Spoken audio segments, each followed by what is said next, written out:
Three identical rods in the same lake. One pulls in 7 bass before noon. The other two don't get a single bite. The only difference was 3 drops of a homemade juice rubbed on the bait. No fancy gear, no secret spot. Just garlic juice that triggered an attack response fishermen have used for decades, but tackle shops will never tell you about. A tournament angler in Tennessee tested this for an entire season. He kept detailed records, 50 trips total. On 25 trips, he used plain artificial lures straight from the package. On the other 25, he dabbed garlic juice on every single bait. The results weren't even close. Plain lures averaged 4 fish per trip. Treated lures averaged 11. Same lakes, same weather patterns, same skill level. The garlic made the difference every time. Now here's what makes this interesting. Fish don't have taste buds like we do. They have chemical receptors covering their entire body. When garlic juice hits water, it releases compounds that spread like invisible smoke. Bass can detect these molecules from 30 yards away in murky water. It triggers something ancient in their brain, a feeding response they can't override even when they're not hungry. The science behind this goes back to amino acids. When you crush garlic, you rupture cell walls and release allicin. This sulfur compound mimics the chemical signature of injured bait fish. In nature, when a minnow gets hurt, it releases distress signals through its slime coat. Predators evolved to recognize this smell because it means easy prey. Your garlic juice creates the exact same signal, but concentrated 100 times stronger. Tournament organizers know this works. That's why most bass competitions have strict rules about scent additives. Read the fine print and you'll find clauses limiting natural attractants. They call it keeping things fair. But what it really means is the advantage is so massive they had to level the playing field. When everyone uses store-bought lures, skill matters more. When someone breaks out homemade garlic juice, the playing field tilts hard. Old-timers along the Ohio River have used garlic for generations. They didn't know about allicin or amino acids. They just noticed that catfish went crazy for chicken liver soaked in crushed garlic overnight.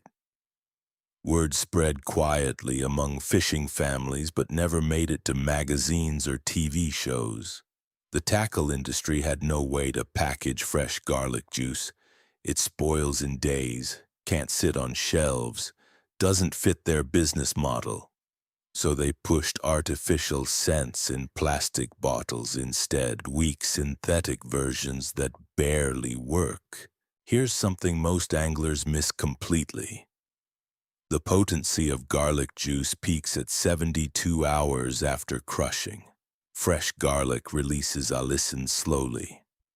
3 days in oil, and you get maximum concentration with none of the harshness that actually repels fish. Too fresh and it's overwhelming.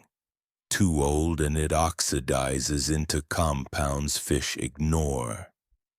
That narrow window is why the recipe matters more than people think. Making this isn't complicated, but timing separates decent results from explosive ones. You need fresh garlic cloves, not the pre-minced stuff in jars. Real cloves contain enzymes that convert alliin into allicin when crushed.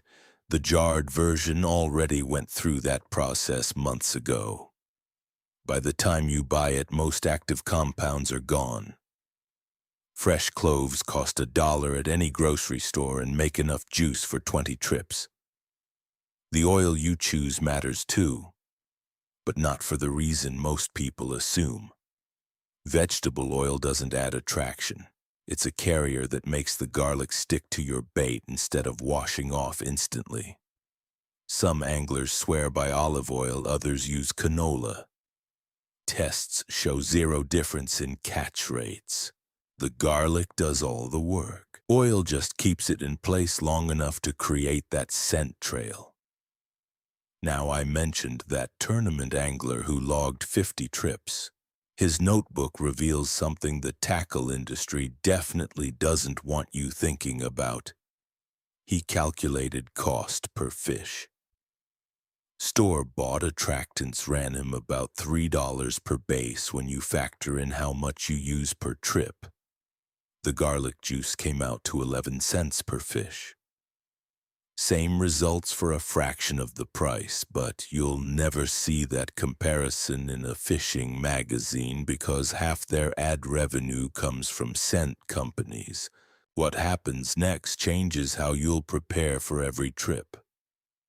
The actual process takes 10 minutes of work, then you wait. But those 72 hours of waiting are when chemistry does what no factory can replicate. And there's one addition to the basic recipe that doubles the effect. Something catfish guides figured out by accident when they ran out of regular oil. That twist and the complete step-by-step breakdown is exactly where we're headed. 3 cloves of garlic smashed flat with the side of a knife. You want the flesh broken open so enzymes start working immediately. Don't mince it fine. Rough chunks release oils slowly over days instead of all at once. Drop them into a small glass jar.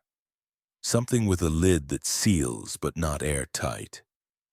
You need a tiny gap for gases to escape during fermentation. Add 2 tablespoons of cooking oil. Standard vegetable oil works perfectly. Pour it over the garlic until everything's submerged. Now here's the twist that catfish guides discovered by accident. Add half a teaspoon of anise extract. The licorice smell combines with garlic in a way that drives catfish absolutely insane. Bass respond to it too, but catfish will swim upstream through current to reach it. Seal the jar loosely and set it somewhere warm but out of direct sunlight. A garage shelf or kitchen cupboard works great. The temperature needs to stay between 60 and 80 degrees for optimal fermentation. Too cold and nothing happens. Too hot and you cook the garlic instead of fermenting it. Wait exactly 72 hours, not 2 days, not 4. At that mark, open the jar and you'll smell something pungent that makes your eyes water slightly. That's when you know it's ready. The oil will look cloudy and darker than when you started. That cloudiness is suspended particles of allicin and other sulfur compounds. Strain it through a coffee filter if you want pure liquid, or leave it chunky if you prefer. Both work equally well. Storage matters more than most people realize. Keep your finished garlic juice in the refrigerator in a sealed container. It stays potent for 3 weeks before oxidation starts breaking down the active compounds. After that, effectiveness drops fast. Make small batches fresh rather than trying to stockpile months' worth. Using it correctly separates anglers who see results from those who waste it. 1 drop on your bait is enough. Seriously, 1 drop. Dip a toothpick in the jar and touch it to your worm, dough ball, or artificial lure. The oil spreads that scent across the entire bait surface. More doesn't mean better. Too much creates an overwhelming smell cloud that actually spooks fish instead of attracting them. Apply it right before you cast. Don't pre-treat 20 baits and let them sit. The scent disperses into the air and loses potency.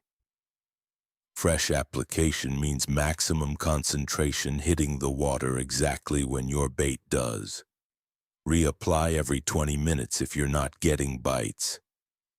The scent trail fades as currents disperse it. Water temperature changes how aggressive fish respond. In cold water below 50 degrees, their metabolism slows and they rely more on scent than sight. That's when garlic juice becomes almost unfair. Warm water above 70 degrees makes fish more active but less scent-focused. It still works, just not as dramatically. Spring and fall are absolute peak times for this technique. Current direction determines where you position your bait after applying juice. In moving water, cast upstream and let the scent trail drift down toward holding areas. Fish sitting in slack water will smell it passing by and move into the current to investigate. In still water, the scent creates a dome that expands slowly. Fish cruise into it from any direction. One thing never mentioned in tackle shops is how this affects your other gear. Garlic oil gets on your hands, then transfers to everything you touch. Your rod grip, your tackle box, even your truck steering wheel. Wear disposable gloves when applying it, or accept that your gear will smell like an Italian restaurant for days. Some anglers consider that a bonus since it keeps mosquitoes away. The reason this works comes down to biology fish can't override. Their olfactory system evolved to detect food sources from incredible distances. Garlic mimics the chemical signature of dying prey and decomposing organic matter. To a fish, that smell means easy calories with no chase required.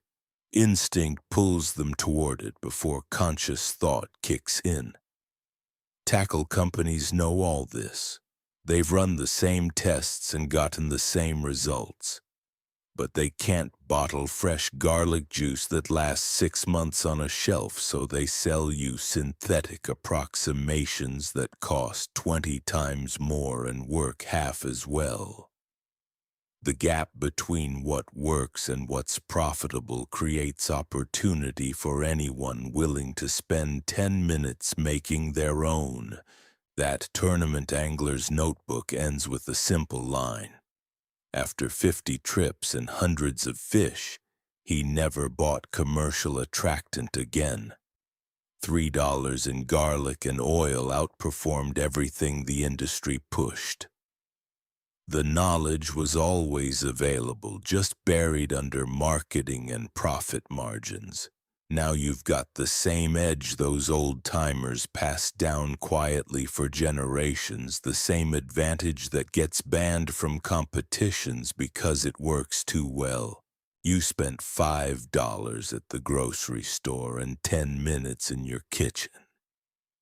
That puts you ahead of anglers dropping $50 on plastic bottles that promise what you just made for pocket change.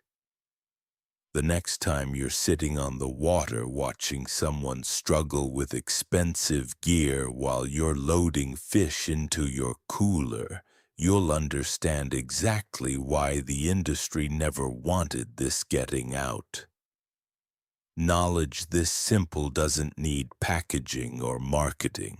It just needs someone willing to use it. 3 cloves of garlic changed that tournament angler's entire season. What's stopping you from testing it on your next trip? The recipe's in your hands now. What you do with it determines whether you keep buying what they're selling or start catching what they're missing.